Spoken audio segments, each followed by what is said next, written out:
One in my hands, the one in my hands, the one in my hands, the one in my hands, the one in my hands, the one in my hands, the one in my hands, the one in my hands. What's up, y'all? It's your boy Jezreel coming back with another video, man. I know it's been gone for a long time, but we're gonna start picking things back up, get everything back rolling. You know, I had trouble with camera issues, but I think we'll be straight now for a little while, and then I'm gonna get me a nice running camera in a little bit. But right now we got a little substitute. We're gonna keep on going with these videos. Well, today, guys, we got XXXTENTACION's album, XXXTENTACION 17 album. Well, as soon as this man got out of jail, he said that first thing he's gonna do is first thing on his list was to drop Very Rare Members Only Volume 3, I think it was. He was going to drop like a hip-hop album, which was a little shaky because it had a bunch of old songs on and everything like that already.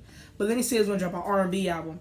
And that was really been my expectation. My wish list was like, oh, I want to hear X's R&B. Because, you know, as you hear from songs, I Don't Want to Do This Anymore. You've heard Winged the Angel. You heard Never. You heard Kill Me. You heard all these songs that he has, like, he's singing. He's R&B. Garrett's Revenge, which is on the album, actually.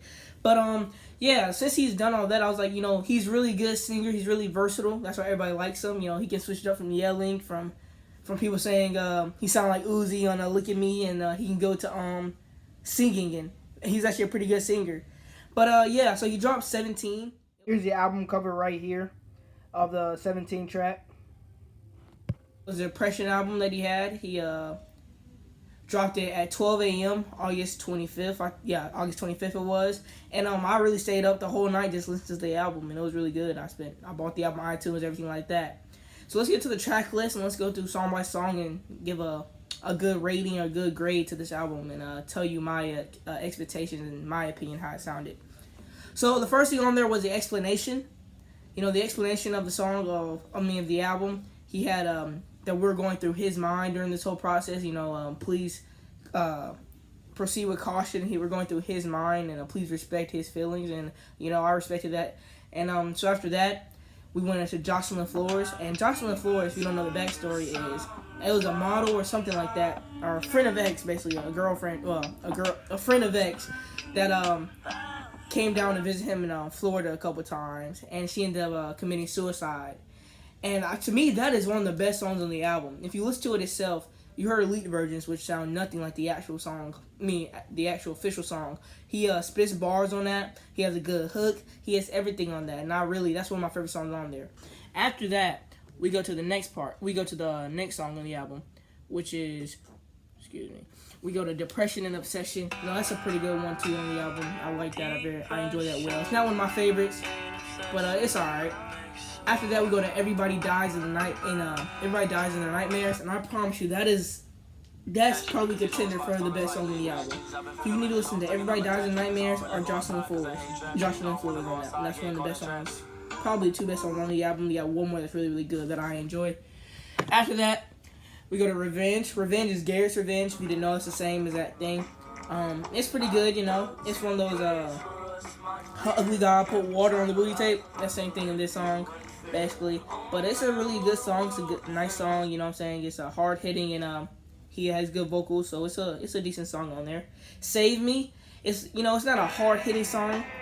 It's a good song. You know what I'm saying? He doesn't have any song on the album that you can say, oh, turn this off. You know what I'm saying? I can listen to the album all the way through and still enjoy it. So that's a good thing about this, because you hear other rappers putting fillers in their albums. You know what I'm saying? Songs that make no sense. Like Nav had a couple fillers in his album, which I'll make a Nav review after this. But yeah, you know, you don't hear this from X. You know, everything he says is deep and he means it. Save Me is a decent song on the album. After that, the three best songs. This is the next song I'm talking about is Jocelyn Flores, Dead Inside. Wait, hold up. Everybody Dies in Their Nightmares, and the last one I say is Dead Inside Interlude. To me, man, he's just singing, like outright just singing on the piano. It's just one of the best songs on the album. Just have the nice vibe, nice feel to it, and I just love it. It's really, really good. I like it. Listen to that song too. Oh, and then the next song, you know, he has one feature on this thing, and I really didn't think it was gonna have any features, you know, on X, but F Love featured Trippie Redd. I promise you, you got that on SoundCloud, and I was like, I know this album's gonna be good after I heard that song. I am a huge Trippie Redd fan. Love Scars, Trap Star, Romeo and Juliet, Cherry Falling. I'm a big Trippie Redd fan. But I knew X and Trippie Redd drop song on SoundCloud and on YouTube, and that was just a good song to me too. You need to check that song out. But I was like, X and Trippie Redd really work well together. And in that song, you can tell they have chemistry and they just go well together. And you'll enjoy that song. After that song, we have Carry On. Carry On was a decent song on that. You know what I'm saying? It wasn't one of my favorite songs, but it's still a nice song. Nothing. If I was playing in the car, I wouldn't turn it off. Somebody had it on, I wouldn't say turn it. That's what I say about that. Orlando and Jocelyn Flores, they were leaked out, even though they're not the same version. I think Orlando may be the same version, but I know Jocelyn Flores is totally different. Orlando, it's a nice song. He's explaining his vocals. He's really just singing, being him on this, and it's a good song. I'm not gonna lie. And the last song of this thing, the 11th song, is Alaya, however say it. The outro of the song though, and it's decent too. It's not bad at all. It's not one of my favorite songs, but that's just my opinion. It's not bad at all.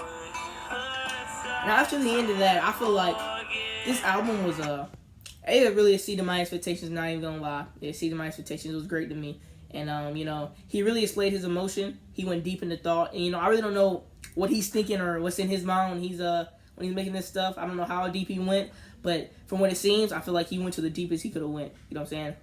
He feels like speaking about his depression, his suicidal thoughts, everything like that. That's the deepest he can go. That's the most he can give us. And he says he's not gonna make anything else a single show until he feels like his work is appreciated. So I feel like he feels like he put all into this, and he wants to be appreciated for it. And if you give your whole body of work and you put your blood, sweat, and tears in it, you should really get everything that you wish for. You know what I'm saying? You should get the fame, the glory, and everything that he wants from this album. If I give this a rating, 1 out of 10, I feel like this album is if we grade this off of consistency, which is 10 out of 10, you know what I'm saying? Vocals is great, you know what I'm saying? No fillers on this album. Everything's pretty good. I'll probably give this about a 9 out of 10. The only reason I get 9 out of 10 instead of 10 out of 10, maybe the only thing I could say is like he's a raw person when he makes songs, you know what I'm saying? He's not one of those clean, he's not he doesn't have all his vocals playing all the way through. You can't hear everything he's saying all the time. And maybe that's the only thing I give him a point off for, because you can't hear everything he says at one point or something like that. You know what I'm saying? Or what song was that? On F Love featuring Trippie Redd, you can't hear everything he says during his verse. You know what I'm saying? But besides that, it's a 9 out of 10 album. I really enjoyed it. You'll rarely see 10 out of 10 I give an album. I'll have another one. I'll have more coming back and back and back. But to me, it was a great album. Don't sleep on XXXTentacion. People say he made Look at Me and it was sounded like Uzi. He's a one-hit wonder. He has hits. He has 47 million views on Young Brats on SoundCloud. So he has hits after hits after hits. You just don't know of them because they're not as big as Look at Me. But yeah, he's very versatile. Don't believe everything he says, that he screams, everything like that. He really can get into his feelings. He can be a conscious rapper sometimes, especially in another song like Slipknot. You need to hear that too. But yeah, I'll come back with another review after this. Nav, perfect timing after this. But guys, this is Josie Rael. I'm back, and talk to you guys later. Subscribe. Static Selector.